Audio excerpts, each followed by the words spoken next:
From prudent use to allegations of graft. Let's cross over to our reporter John Wanyama. He's following allegations of corruption in Tarbo sub-county office, where residents there are allegedly being asked for bribes before being served. To bring in John Wanyama, the agent is joining us live from Tarbo. John, what is this claims all about, and what is being done to ensure that doesn't happen? Trevor, we are being informed that in Tarbo sub-county in Uasin Gishu county, corruption is deeply rooted in that particular county, especially in education sector, and that residents are looking for services from this particular important ministry. But those officers in the various offices, they are now going ahead to look for bribe from residents. So we have an opportunity to talk to sub-county education director Tarbo, Mr. Ole Sawaina. Maybe briefly, if you can tell us. How are you? I'm fine. If you can tell us how has been this issue, and maybe what are you doing to ensure that this corruption is dealt with? Okay, my name is Ole Sawaina. I'm the sub-county director of education in charge of Tarbo, and I want to say that as government, we are supposed to support everybody, either private or public sector, to start institutions of learning, but they must follow the law. Okay, I'm aware. I've seen a number of files that are there, and we are addressing that factor. We are talking to them, and I'm saying that I want to appeal even to the private sector and even to the public that registration of schools is very, very clear. And for a public school, you're supposed to pay 1,000 shillings, and then for a church base or a public school, you pay 10,000. I mean, no, 5,000, and then you should get a receipt from the county education board office. That is the CD. So I want to say, I'm aware that some few people have been roaming around collecting money in pretext of we are assessing schools, we are doing ABCD.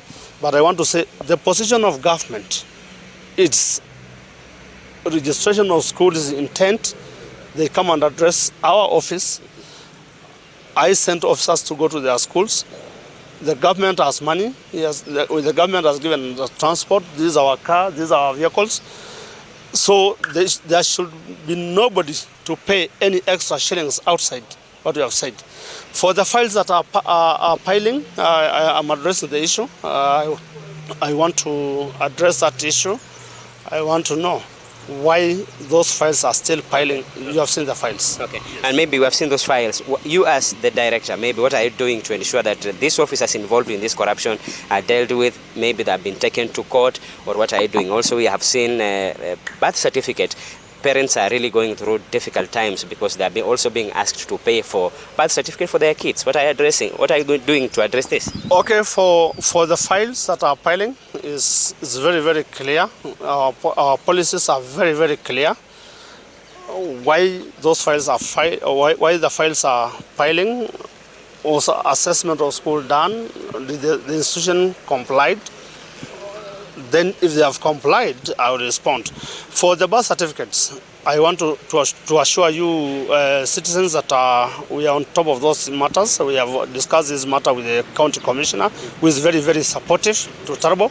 We have also discussed these issues with we have also discussed these issues with the DCC, Tarbo. We are really trying to see how we are putting the three institutions together. Okay. To support, to facilitate the process. Okay. But for this issue, I want to ask Kenyans, particularly the people of Tarbo, don't think about the mega corruption in, I don't know, Kamura dams, I don't know, Moribans, Eurobonds. Corruption starts with us. So I really want to ask the people of Tarbo to visit the office if there are issues we address those issues. Okay. Because government services are free, and they should enjoy the services. Okay. Yes. Thank you, Bana Director. Thank you, John. Thank you. Thank you so much. Trevor, as you've heard from the director, is that he is really trying to do whatever they can to ensure that those people involved, especially officers involved in soliciting money from residents or from the public, that they will be dealt with. And we are just still following up on this issue. And you remember, Trevor, last time when we were in this office, last time also you saw residents raising questions. They come to this particular office to apply for birth certificate. It takes like 3 years, 2 years, 1 year. Residents are questioning what is really happening in government offices. Trevor.